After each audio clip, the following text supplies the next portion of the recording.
Petite Émilie, 6 ans et demi, est l'unique fille d'une famille reconstruite. Une mère pour qui elle est toute sa vie, et un beau-père qui l'aime comme si elle était de lui. Si gentille, si belle, des yeux qu'on sorcelle. Pour ceux de sa mère, elle en était la prunelle. Elle ne pouvait pas vivre l'une sans elle. Leur relation était devenue plus que fusionnelle.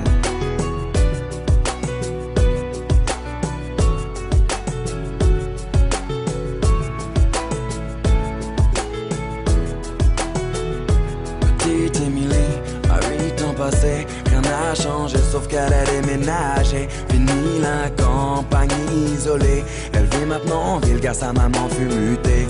Une nouvelle école, de nouveaux amis, elle ne mit pas longtemps à s'adapter à cette vie. Du haut de ses 8 ans, on peut dire qu'elle est ravie, car tout va pour le mieux pour petite Émilie.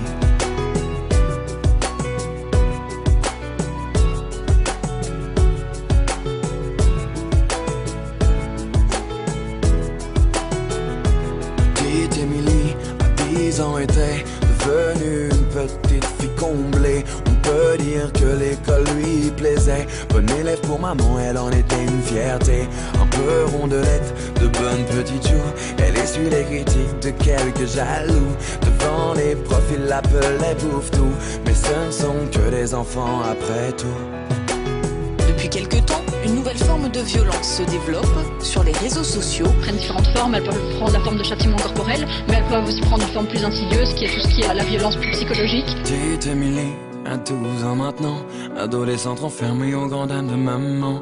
Fini le joli visage souriant, c'est une petite fille maussade qu'elle est devenue à présent.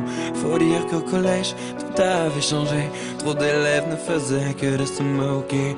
Partout elle se sentait rejetée, tantôt frappée, tantôt injuriée. Elle se demandait comment faire face. Elle était devenue le souffle-douleur de la classe. Sur les réseaux sociaux, ils l'appelaient la dégueulasse. Des photos d'elle tournées montrant son ventre qui dépasse. Ne sachant pas comment faire ni comment réagir à cet enfer. Par honte et ne voulant pas affoler sa mère, petite Émilie décida de se taire. Mais un soir de décembre, petite Émilie rentra chez elle dénudée. Ses camarades, tous ensemble, l'avaient enfermée dans le vestiaire pour la toucher. C'en était trop pour elle, trop qu'elle ne puisse encore supporter. Alors elle est tombée.